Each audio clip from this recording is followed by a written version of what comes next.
রাধা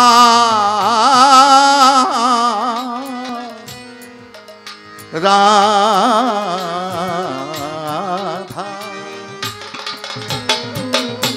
রাধা পদ্ম ফুটলে পদে বাজবে বাঁশি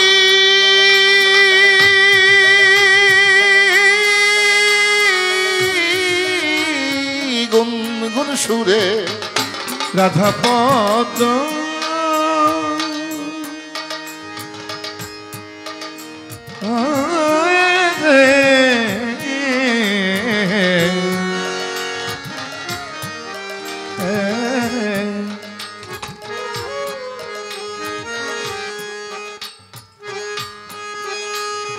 শঙ্খ শঙ্খ বাজায় সারে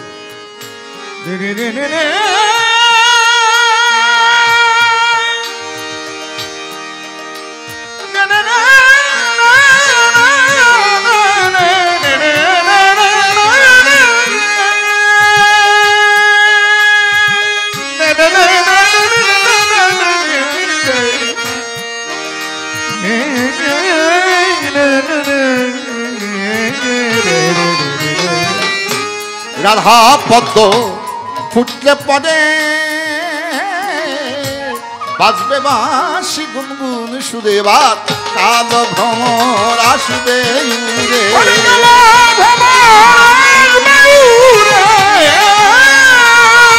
কাল ভ্রমর আসবে উড়ে কালো নয় সেই উজ্জ্বল সাদা সাধু সঙ্গে প্রেম তরঙ্গে মন প্রেম মুড়ায় মাথা গুরু কল্পতরু জড়িয়ে ধরো ও গো আমার ভক্তি লতা সাধু সঙ্গে প্রেম তরঙ্গে পিঠে মুড়ায় মাথা গুরু কল্পতরু জড়িয়ে ধরো ও গো আমার ভক্তি লতা সাধুর সঙ্গে প্রেম তরঙ্গে সাধুর সঙ্গে প্রেম তরঙ্গে। একটা প্রশ্ন করেছেন লজিক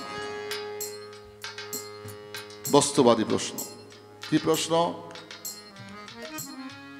অল্প বয়সে 30 বছর বয়সে একজন 14 বছরও আল্লাহর ওলি আওলাদে ওলির কাছে বায়াত গ্রহণ করেছে। বায়াত গ্রহণ করে ভক্ত মরে গেছে, পীর মারা গেছে 100 বছর বয়সে। শাহ আলম প্রশ্ন করেছেন, বুড়াকালের ছবি চেহারা আর জোয়ানকালের চেহারা কি এক? কাল হাসরের মাঠে এই যে গুরু 70 বছর আগে মহিলা গেল, গুরু তো হানকি করা খাদা যা আছে ব্যাংকে চুরমার, হ্যাঁ মারা গেল 100 বছর বয়সে। এই 30 বছর বয়সে যুবক একটা মানুষের কাছে বায়াত হয়েছে, এই যুবক মানুষটা বৃদ্ধ হয়ে মারা গেছে, কাল হাসরের মাঠে তাকে চিনব কিভাবে? প্রশ্ন করছে না? আচ্ছা বাজান, আমার বাবা খবিরউদ্দিন দেওয়ান সাহেব, আমি জীবনে আমার মনে হয় 4 ভাগের 2 ভাগ সময় বিদেশ কাটাইছি উনি থাকা অবস্থায়।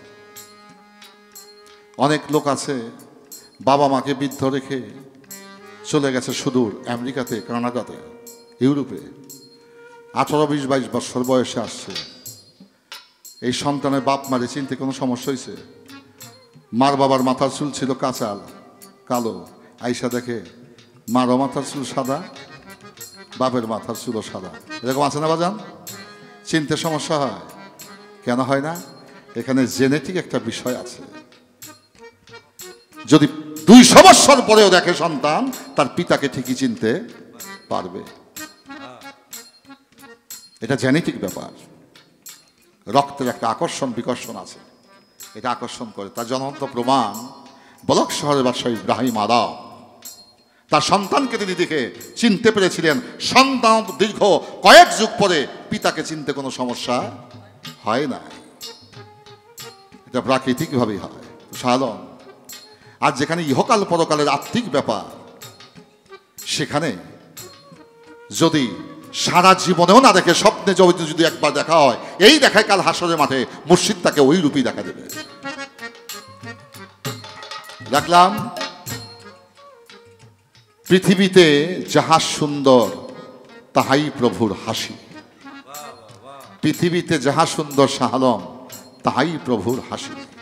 যে রূপে যে বস্তুতে মানুষের মনকে আকৃষ্ট করে এবং শীতল এবং কমল পবিত্র রাখে, তুমি ধরে দিতে পারো ইহার মধ্যেও প্রভুর অংশ নিহিত আছে। তাই দার্শনিক বলেছেন, পৃথিবীতে যাহা সুন্দর তাহাই প্রভুর হাসি।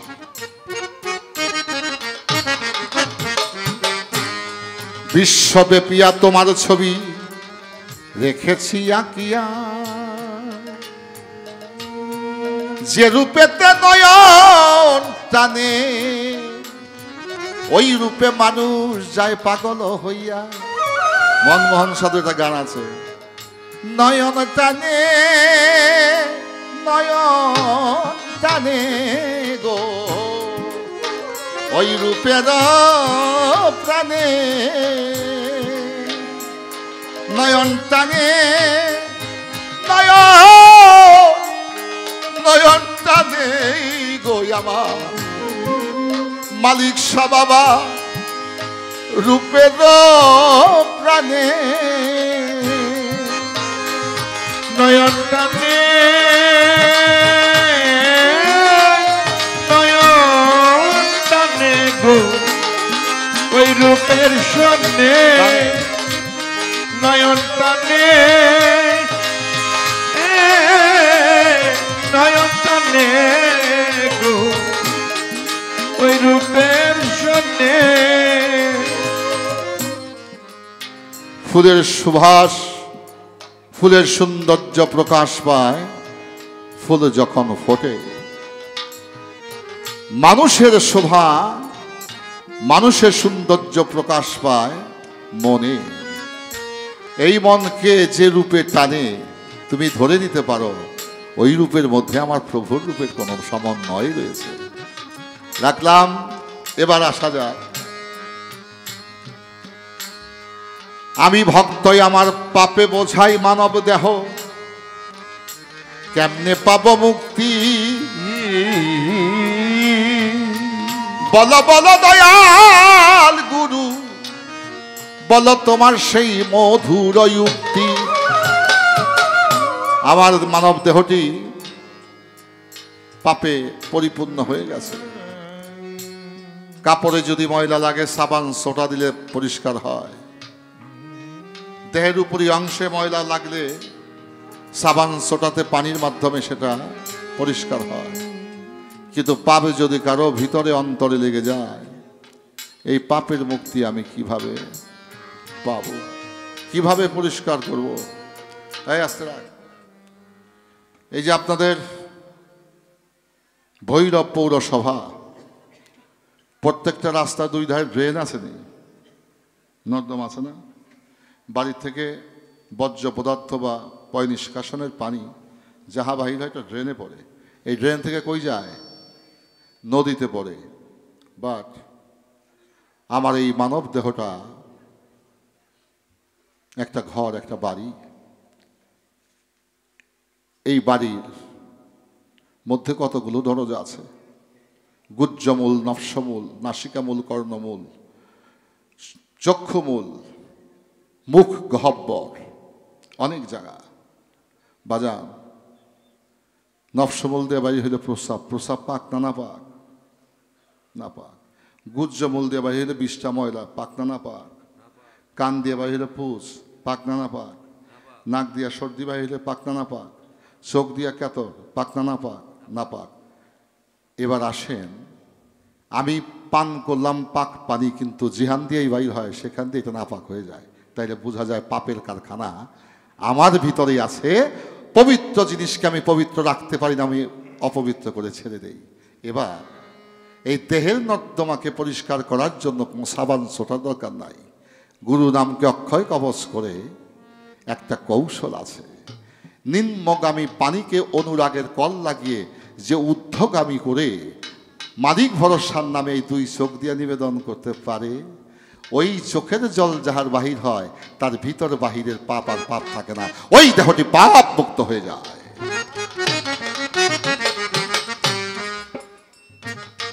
কথা থেকে বুঝাতে পেরেছি বাবাজি? তাই অশ্রু জলের চেয়ে পবিত্র এই মানব দেহে কোনো বস্তুই আর হতে পারে না। এই পবিত্র বস্তু যখন নিম্নগামী বস্তুকে ঊর্ধ্বগামী করে অনুরাগের কল লাগিয়ে অশ্রু জলে যখন মসজিদ প্রেমে কেউ নিবেদন করতে পারে, ওই ভক্তটি দেহ ভিতরে এবং বাইরে পাপ থাকতে পারে না, সে পাপ মুক্ত হয়ে যায়, সে সদ্য ভূমিষ্ঠ শিশুর মতো হয়ে যায়। সাধক মনমোহন কয়, মনমোহন কয়, মনমোহন কয়, মনমোহন কয়,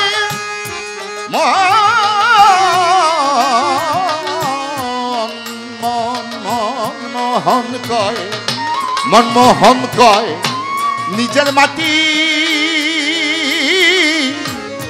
করয়া যে পরিপাটি। মনমোহন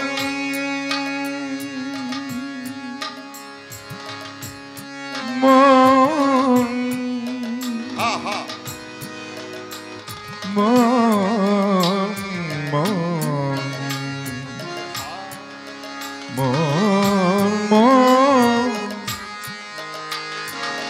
মনমোহন কয়,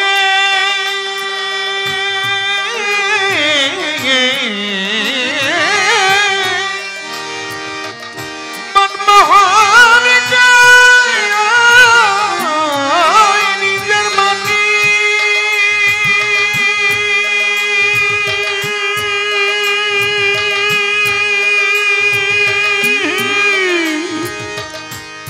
করওয়াগে পরিপাটি। মনমোহন কয়, নিজের মাটি করয়া যে পরিপাটি। এবার নইলে মিছে কান্না কাটি, নইলে মিছে কান্না ওরে নইলে মিছে কান্না কাটি। শুকনা মাটি হয় না কাদা, সাধুর সঙ্গে প্রেম তরঙ্গে। এবার প্রেমিক মুরায় মাথা গুরু কল্প তরু জড়িয়ে ধরো, ও গো আমার ভক্তিলতা, সাধুর সঙ্গে প্রেম তরঙ্গে। প্রেম পিঠে মুরায় মাথা গুরু, প্রেম পিঠে মুরায় মাথা, কল্পতরু জড়িয়ে ধরো, ও গো আমার ভক্তি লতা, সাধুর সঙ্গে প্রেম তরঙ্গে। সুখেরও জামিনী ছিল আষ্ট গভীর হইয়া। আরো একটি প্রশ্ন করেছেন তিনি সভাতে দাঁড়াইয়া, মরা গাছে ফুল ফোটে না গুরুর নাম নিয়া। মানুষ হত্যা করার সাথে সাথে মরা গাছে ফুল বাজান গেছে ফুটিয়া। তাইলে নাম নিলেই ফোটে না ফুল, মানুষ হত্যায় ফোটে বাজান হৃদবাগানের ফুল। এই কথাটা সবার মধ্যে তিনি লাগাইছে একটা মস্ত বড় গন্ডগোল। খুনের পক্ষেও কইছে, ভক্তির পক্ষেও কইছে। তো তুমি যদি সাধারণ ভক্ত হয়ে থাকো তাহলে ভক্তির পক্ষতেই রাখো। এবার খুনের পক্ষকে প্রতিষ্ঠিত করতে যে নিজাম খুনের কথা বললেন, বিশাল ঘটনা, পূর্ণ আবৃত্তি আর করলাম না। বসে রইলেন, মসজিদ বলে গেলেন, যেদিন তোর পাপ মুক্তি হবে তুই নাম নিয়ে বসে থাক, ওদিনই মরা গাছে ফুল ফুটে যাবে। নাম নিতে লাগলেন, বহুদিন চলে গেল। হঠাৎ করে একদিন দেখলেন, অনেক পূর্বের ঘটনা শুনেছি বলেছি, আপনারা জানেন। এবার দিনের বেলা কিছু মানুষ এসে একটা লাশকে দাফন করে গেলেন। যখন দিন গড়িয়ে সন্ধ্যা হয়ে গেল, অন্ধকার যখন নেমে আসলো, এক ব্যক্তি এসে কোদাল দিয়ে সেই মাটি খুঁড়তে লাগলেন। মাটি খুঁড়ে লাশটাকে বাহির করলেন, কাফনের কাপড় খুলতে লাগলেন। সে খরিদ নিজাম দেখতে লাগলেন যেখানে এরকম একটা ঘটনা ঘটতেছে, ভাবতে লাগলেন এই ব্যক্তি কি করে। আস্তে আস্তে কাছে গিয়ে দেখলেন যে উলঙ্গ করে এই মেয়েটাকে জীবদ্দশায় ছেলেটা ভালোবাসত। যেহেতু জীবনে সে পায় নাই, মৃত্যুর পরে তার কামরূপকে চরিতার্থ করতে মনের খায়েশকে মিটাবার জন্য ওই লাশটার সাথে জিনা করার জন্য প্রস্তুতি নিতে। নিজাম খনি বললেন, জীবনে বহু খুন করেছি, তাতে যদি আমার পাপ হয়ে থাকে, সেই পাপের মাপের জন্য আমি গাছের গোড়ায় বসে আমি গুরুর নাম নিতেছিলাম, গাছে ফুল ফোটে নাই। আজকে আমাকে এই খুনটা করতেই হবে। আমার জীবন যাক আর থাক, আমি এত বড় ব্যভিচারী পাপীকে আমার চোখের সামনে আমি আর দেখতে পারবো না, সহ্য করতে পারবো না। সেই তার হাতের কুঠার নিয়ে আঘাত করলেন মস্তিষ্কে। মস্তিষ্ক দ্বিখণ্ডিত হয়ে গেল, লোকটি মারা গেল। পিছন দিকে তাকেই দেখে মরা গাছের ফুল ফুটে গেছে। তাহলে গুরুর নামে ফুল ফুটে নাই, ভক্তের কথায় বোঝা গেল খুন কইরা ফুল ফুটছে। এটাই তো বিষয়। এখন এখান থেকে রিমুভ করতে হবে। কি? তিনি বসেছিলেন কার নাম নিয়ে? গুরুর নাম নিয়ে। কি দেখলেন? জিনাখোরকে জিনা করতে দেখলেন একজন মৃত লাশের সাথে। বাজান, আমাদের এই বহির্বিশ্বে আমরা দেশ মাতৃকাকে রক্ষা করার জন্য, সত্যকে প্রতিষ্ঠিত করার জন্য মিথ্যার সাথে যুদ্ধ করি না? পশ্চিম পাকিস্তান হানাদার বাহিনীর সাথে আমরা যুদ্ধ করি নাই? মুক্তিযোদ্ধা যুদ্ধ করছে না? কেন করছে? ওরা কখনো আমাদের বন্ধু হতে পারে নাই, আমাদেরকে বন্ধু জ্ঞানে দেখে নাই। তাই ওই দুশ্মনকে, ওই মিথ্যাকে পরাভূত করার জন্য এই দেশের মানুষ, আপামর জনসাধারণ অস্ত্র হাতে নিয়েছিল। এই যুদ্ধটা ছিল মিথ্যার সাথে সত্যের। তাই যে গুরু নামকে অক্ষয় কবচ করে হৃদয়ে ধারণ করে, সে যদি সত্যকে প্রতিষ্ঠিত করার জন্য মিথ্যা বস্তুকে হত্যা করে, সেই হত্যায় তার পাপ হয় না, সেই হত্যায় পুণ্য হয়। কি বাজান? যুদ্ধক্ষেত্রে হাজার হাজার সৈন্য মানে না, মানুষ মানে না, এই মারাতে কোনো পাপ নাই। কারণ দেশ মাতৃকাকে রক্ষা করার জন্য, সত্যকে প্রতিষ্ঠিত করার জন্য, মিথ্যাকে ধ্বংস করার জন্য খুন করলেও সেই খুনের কোনো পাপ নাই, ওটা পুণ্যেরও বাবা। তাই গুরুনাম অক্ষয় কবচ করে সত্যকে প্রতিষ্ঠিত করার জন্য, মিথ্যাকে ধ্বংস করার জন্য করেছিল নিজাম আউলিয়া। এই কর্ম করেছিল। এবার দয়াল গুরু খুশি হইয়া তার প্রতি তার দয়া মায়া নিবেদন করিল। চাইয়া দেখে মোরা গাছে বাজান, ফুল তার গেছে ফুটিয়া। এইটা গুরুর কৃপায় হইতে পারে, শাহ আলম ভক্ত তোমায় দিচ্ছি আমি কইয়া। তোমার এই পর্যন্ত প্রশ্ন ছিল, এই পর্যন্ত প্রশ্ন ছিল, এই আশা করি বলা হলো সভায়। এই পর্যন্ত প্রশ্ন ছিল, আশা করি বলা হলো, এই পর্যন্ত প্রশ্ন ছিল। গুরু শিষ্য, গুরু ভক্তগা। ভক্ত গুরুর কাছে হয় নিবেদিত, আর ভক্ত যিনি শিষ্য হয় নিবেদিত, ভক্ত হয় গুরুকে যে ধারণ করে, সে আর শিষ্য থাকে না, সে গুরুর অংশ হয়ে যায়, পার্ট অফ দ্য গুরু। কিভাবে? প্রেম থেকেই পরম, পরম থেকেই প্রেম। God is love, love is God. প্রেম থেকেই পরম, পরম থেকেই প্রেম। গুরু প্রেমকে যে ধারণ করে, সে কখনো আর শিষ্য থাকে না, সে গুরুতে ব্রত হয়ে যায়। তাই বাজান, যে ভক্ত সে গুরুর অংশ হয়ে যায়, এই না দুনিয়ায় গুরুর আদর্শই উদ্দেশ্য প্রেম প্রকাশ পায় ভক্তের মাধ্যমে।